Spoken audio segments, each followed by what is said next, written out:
You're very welcome to another episode of the Scaling Your Business podcast. For this episode, I am joined by James McGann, the co-founder of Frankie Health. James is joining us from Portugal because he's attending Web Summit. So, James, appreciate your time today and welcome to the show. Thank you so much. It's great to be here. And waiting for Web Summit kickoff in a few hours and delighted to have this chat with you. So thanks for having me on. Excellent. Definitely jealous you're over in Portugal because if I was to reverse the camera, it's the complete opposite weather-wise, I reckon. But look, I want to dial the clock back to the beginning of James. You grew up in Dublin. What was life like growing up in Dublin? Any favorite stand-up memories? Any hobbies? Yeah, I suppose it was a fairly standard, like middle class upbringing. I was lucky enough to have two very supportive parents and two siblings, the youngest of three, and went to mixed schools the whole way through. I probably might have needed a little bit more structure than some kids, and it was decided it was good for me to go into boarding school at the start of secondary school. So I went to board for the first few years of secondary school, and it was one of the best things that ever happened to me because I was forced to just grow up quite quickly and become more socially developed and probably independent. So that was definitely a big input into my journey. And the other thing probably to call out is my parents are self-proclaimed hippies back in the day. So they would have been very free thinking and very kind of open about talking about all sorts of topics around the dinner table. No topic was off. Every topic was approachable. And my mum was one of the first private psychotherapists in Ireland in the 1990s. She opened one of the first private psychotherapy practices. So mental health was something that we were aware of and was somewhat talked about. She was great. She never brought any of her work home, and she was an incredible mum all the way through and still is. But we were certainly gifted with some of that understanding before most other people had ever heard of things around mental health. And with the conversations at the dinner table that weren't as restricted as other households may have been, what did young James want to be when he grew up? What was your aspirations to become, or did you have a role or title that you'd like? I think at the start I wanted to be a solicitor or a lawyer.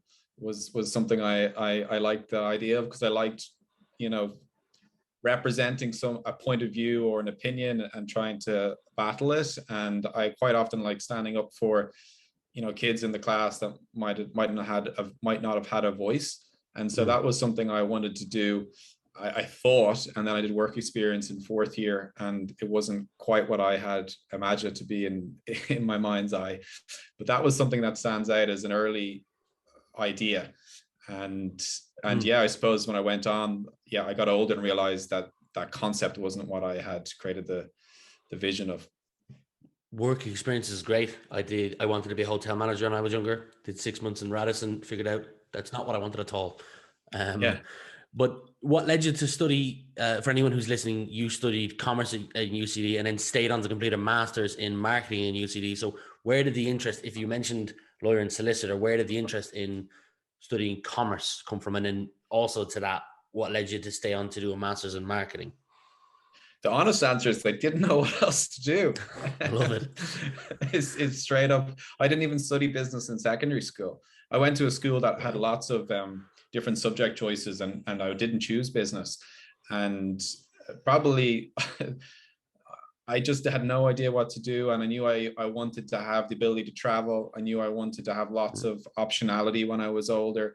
I was interested in tech, as everyone kind of my age, I'm in my mid-30s now, would have been, because in college, iPhones came out for the first time, and it was obviously a big, new, exciting space. But going into college, I didn't know, and I knew commerce was a very well-respected undergrad. I wanted to go to UCD because of the sports. It was close to where I grew up, and so I didn't have to, spend money on, I could stay at home. I lived at home, didn't have accommodation costs, and I didn't know what else to do, and everyone said it was a good degree, so I went for it. And then while I was in commerce, I did quite well in the marketing area. I found it really interesting. I remember doing a couple of projects on new markets opening up on the back of this iPhone economy, and found it really interesting in terms of the pricing strategy. That I remember doing one on the iPhone again and their pricing strategy, and didn't do unbelievably, did quite well. Anecdotally, I remember actually I was always the guy in the group projects that was doing the pitching, like would present the stuff at the end of the semester. And I loved that because I quite enjoyed it, and it meant I didn't have to do a lot of the research in the project in the 6 months prior, and everyone was happy with the trade. So that was probably an area of commerce that I was naturally drawn to in terms of, you know, communication, and I think marketing is part of that, and also the marketing strategy. And on the back of that, I was lucky enough to get the opportunity to go to Smurfit afterwards and continue down that path. Great college, great college. I'd like to rewind the clock, although we have gone back. I'm bringing it forward, but slightly back to where present day is. 2011, you spent 3 years as an SDR, and then in 2014, sales development for rep for anyone who doesn't know what that stands for. And then in 2014, you spent 4 years then as an AE, finishing up with Web Summit, actually, sorry, as a senior AE. So my question is, in all those roles, AE, account executive, are sales roles. So with your founder or co-founder hat on, what skills did you think you improved from spending 7 years in sales? Perhaps like one or two that you weren't so great at when you originally started, but you improved as you went up through the ranks from SDR to AE to senior E, that has helped you in your role now as co-founder of Frankie Health? That's a great question. And there's so many little examples. So I don't have a structure to this. I'm just going to freestyle it.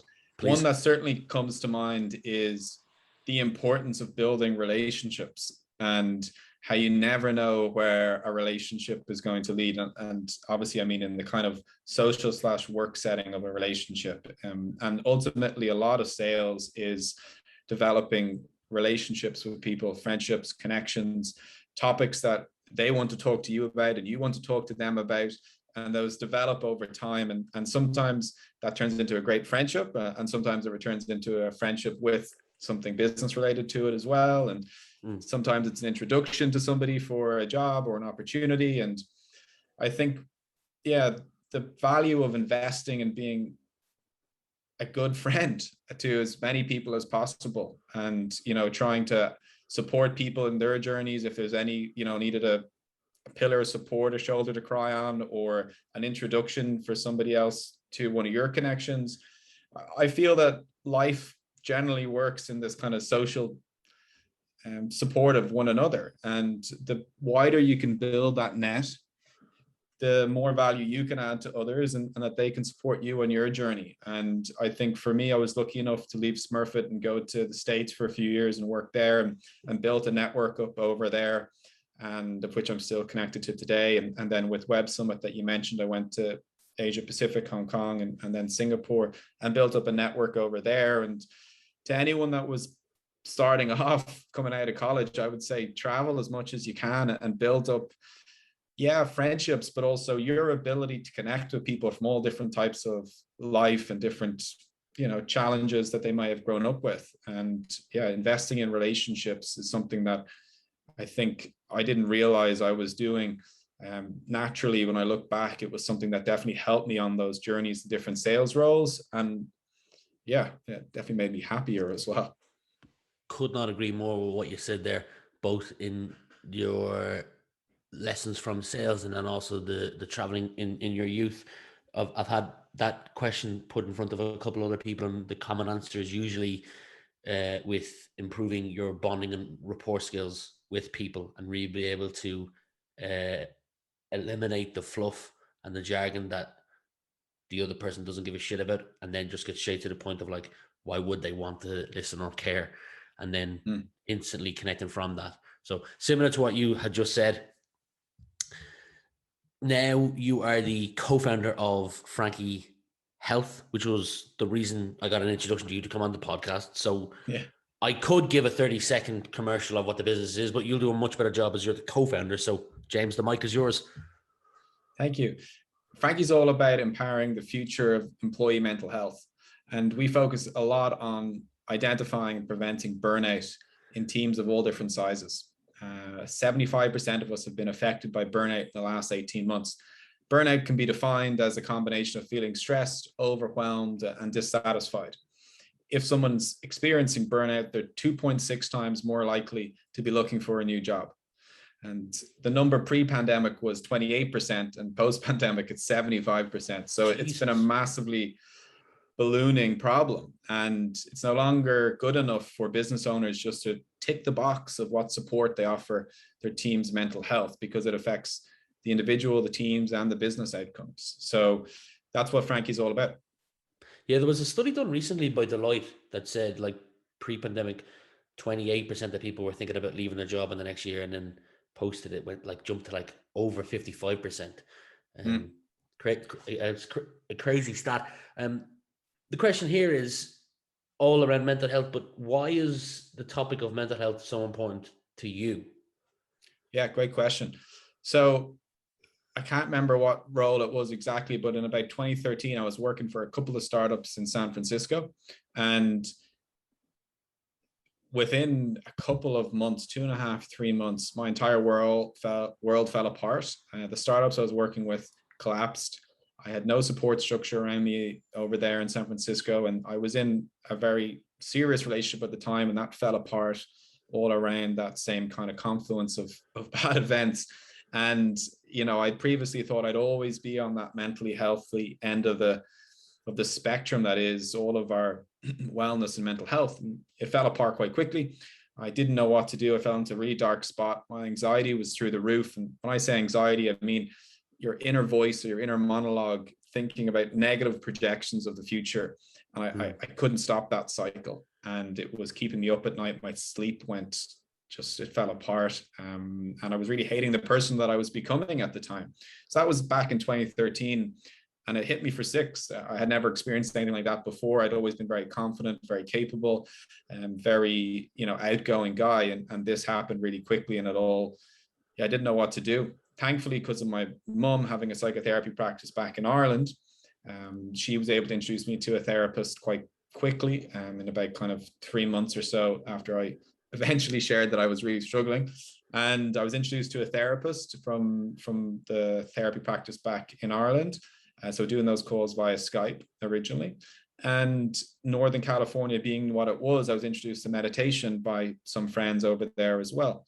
And so it took 18 months from then, I was able to kind of build myself back up to a more balanced version of myself and start to like myself again. And, it was in that journey I picked up and kept those tools to keep me sort of balanced on my journey. And fast forward years later, when I was in Hong Kong and Singapore working for startups and experiencing periods of really significant stress, where other colleagues at the time were taking rotational stress leave and all sorts of difficulties, I was able to stay balanced. And that was because I had that really tough time in the years previous and kept those kind of tools. My relationship, my therapist was still there. It's still there today. Great guy. And my meditation practice was still there as well. So it was really very clear to me that burnout and anxiety and stress is almost like a social norm in a lot of businesses, specifically fast growth companies. And I then had just picked up the tools out of being really fortunate to have my mum's psychotherapy practice and met some nice people in San Francisco. They introduced me to meditation, and I was able to then stay balanced through those difficult times in the years following. And yeah, that's really where it came from. Well, awesome of you to share that. I will leave links to both your LinkedIn if anyone wants to connect with you, and also to the company website as well. There's a number of blogs on it, and very, very easy to navigate. It's actually a really well produced website. Thank you. Through my research for this podcast, I noticed on your LinkedIn that you recently, within the last couple of months, shared that you were shared a post about hiring an AE. And then through further kind of research, I noticed from an article, I believe it was on the Irish Times, that you were announced the plan to hire more people over the next 2021 and 2022. So the question is, and I reference this a lot on my podcasts from a study produced by the Harvard Business Review, the hidden cost of a bad hire can be 5 times the annual salary of the bad hire through missed opportunities, not just wages alone. So when it comes to hiring people, do you have a process in place? And if so, what does that look like so that you can reduce the potential of hiring someone that doesn't fit the opportunity or the role? Yeah, it's a great question. So we're very fortunate that in our business, it's very clear what our mission is. It's super topical. Most people have experienced either directly or through a spouse what mental health is and how important it is. And in some ways, it's a bit of self-selecting process that the people that want to work for us are generally people that are really bought into the mission. And we've been really fortunate that everyone that's joined the company, and we're about up to 16 now, everyone has had either a direct or through a spouse relationship with the broken supports that are on offer for mental health. So everyone, it isn't written in the job description or a requirement, but it's just self-selecting. It's happened this way that everyone is really bought into the mission. And I think, you can reference Simon Sinek or you can reference Steve Jobs, and the list goes on, how important it is to align your personal why with what you're trying to achieve through your work. And a lot of us have alignment there in terms of a drive that we have to solve this problem that's affected us and family members through the years. And that's a big part of what makes us unique and really strong as a team. My co-founder Seb is one of the most talented guys I've ever met in my life for so many reasons: engineering, design, strategy, but he's also so bought into the mission. He's had it. He could sit with you for another 20 minutes and tell you his story as why he's so bought into the mission. And so we have that as a team, as a co-founder team at the top, and everyone else that's with us is equally bought in. So that's a big part of it. And another part, I suppose, would be, I believe in startup experience being very important. I've been in startups before where, you fall into the trap of hiring someone because they come from a big, well-known brand, and people think that person's going to be a silver bullet because, they work for, fill in the Silicon Valley tech company. And the answer is that's never works. I've really never seen it work. It has to be at our stage when there's less than 20 of you and you're dealing with a lot of ambiguity, and everyone has to come up with answers versus ask questions. It's people that know what that's like as a stage in a business is super, super important. So those two factors, to be honest with you, are probably two of the more unique parts to that answer that maybe some of your other guests haven't said. And obviously you follow the other standard stuff like, do they have the technical capabilities set? And, do they have references that work? And, all the standard stuff goes with that. But those two ones are bits that jump out at me when you ask that question. That is my favorite answer to that question that I've gotten this year, and I've asked that to about 150 other entrepreneurs. You stumped me. I was going to give a shout out to your co-founder Seb, who, if I'm correct, is down under in Australia. Yeah. 4 more questions left for you, James. I can see from your website that you've got 2 target profiles. You've got the therapists on one side who you're trying to get on board to build a profile and to market their services and take care of X, Y, and Z. And you've got the businesses who you're trying to get on board as well. Focusing on the latter of that, so the businesses, what are some of the things you're focused on over the next 12 to 18 months to achieve continued growth so that you can get to that 30, 40, 50 person company? Partnerships, acquisitions, prospecting into the net new accounts, or perhaps even net new markets. And I say this with finishing on a quote that I read on your LinkedIn.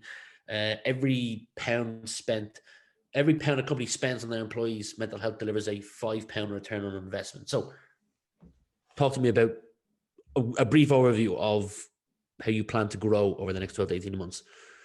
Yeah, it's a great question because from the outside, it's very easy to say, your total addressable market is infinite because everyone has employees and everyone should be investing in their employees' mental health. And that is true. But the reality is that there's only a portion of business owners and heads of HR that have actually evolved their way of thinking to truly understand how important mental health is to their business. So for us, it's about, we actually don't want to work with companies of all kinds. We only want to work with companies that get it. And yeah, we educate and we put pieces out there and we'll help people go on that journey. But some majority of companies are still need a couple of years to catch up. Now, some of the big companies out of the States, the large tech houses, they get it. They spend a lot of money on mental health. Some of the like Series A, Series B funded startups, they get it as well. They're more progressive thinking. There's a few of the larger, more traditional industry corps that understand it as well, and they've already reached out to us, and we're already working with some of them. But in answer to your question, we're only interested in working with people that get why mental health is so important. We're not going to pull someone down the sales cycle just for the sake of getting the sale. So we actively look for people that are publishing on their LinkedIn, talking in conferences about how important mental health is, that are investing already in their team's mental health. And quite often those businesses, they don't have a consolidated solution. It's a hodgepodge of different things. You know, they might have headspace for their team, and they might have someone coming in to talk about nutrition once every 2 months. And they don't have a full platform like Frankie that offers all of the insights. You know, it's just not there in the market. There's a couple of companies in the States that offer what we do, and they only operate in the States. There's no one doing it in Europe and Asia Pacific in the same way. And so, yeah, we're very much interested in working with that certain segment of employer and heads of HR. In terms of the markets that we're prioritizing, Ireland and the UK are our primary market, along with Australia and New Zealand. We're going live in Singapore at the moment, and we are scoping a partnership with another therapy practice in Sweden and also in Germany. So we currently offer therapy in 10 different languages, and that's from a decentralized therapy community. So you asked about the two kind of sides of our product. We've got a side of the platform for practitioners, so mental health service providers, which they can use for their private clients as well. And it provides all of the tools needed to deliver a high quality video therapy service. And so we use that to essentially onboard therapists, and there's no cost to that. And it allows us to identify great therapists that we then make available to our corporate customers. And following that decentralized model, we currently offer therapy in 10 different languages. We're actually also currently adding on a community of coaches covering things like financial coaching, sleep coaching, nutrition, lots of great stuff there, men's health, women's health as well, new parents. So that's a big part of our business in the next 6 months is offering that coaching into the solutions and the suite of wellness support. And yeah, we've also started working with some channel partners. So, you know, in a channel conversation, there's employee benefit providers that aggregate and anonymize employee benefits for companies, things like pension, health, dental, and wellness. Mental health specifically has become a big demand area. So a couple of those in the UK and in Ireland and in Germany and a few other places have reached out to us, and they want to package Frankie in their solution. There's a couple of insurers that we're started conversations with as well, but they're going to take a long time. So that's kind of what the next 6 months is looking like for us. Great. You should connect. I'm just thinking you should connect with a guy called Christopher Shum from Kilkenny, one of the most intelligent guys in this space that I've ever had the pleasure of spending time with.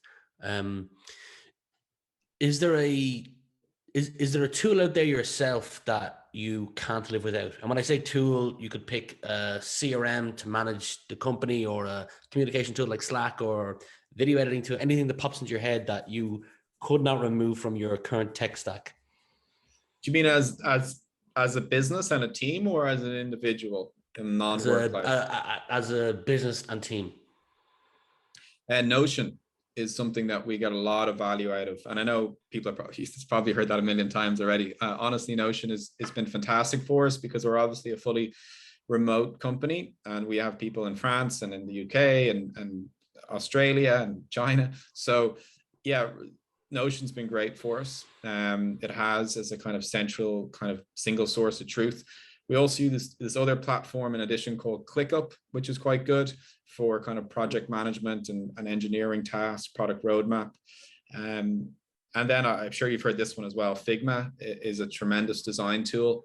If anyone out there is using anything else, I would say get onto Figma as quickly as you can. It's great for everything from doing actual product designs that you'll put into your platform, as well as doing investor decks and prototypes.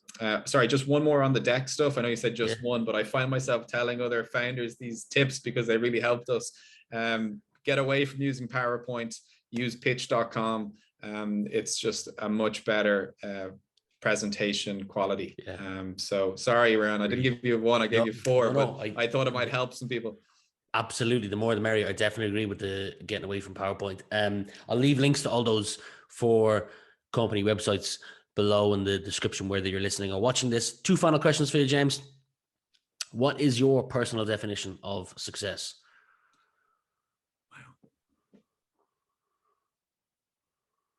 If I'm lucky enough to have a child, to be able to look them in their eyes and be proud of everything that I've done. Solid. That's a different answer than usual.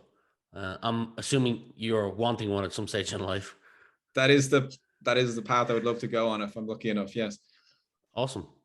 Final question for you. And I put up a recent poll on my LinkedIn asking people this question. I said, I've asked 150 guests this year if they were the decision maker in adding a mandatory subject to the secondary school curriculum, what would it be and why? And the same question for you. What subject would you add and why?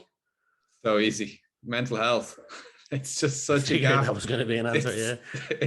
It blows my mind that kids aren't taught about mental health. Honestly, if I think back on my school years, primary and secondary school, the amount of heartache, tears, hardship, like just it all could have been solved by just trying to educate kids about their mental health and their peers' mental health. And it probably would have just empowered people so much more in their journey. And I'm willing to go and give free classes to kids at any stage around mental health awareness.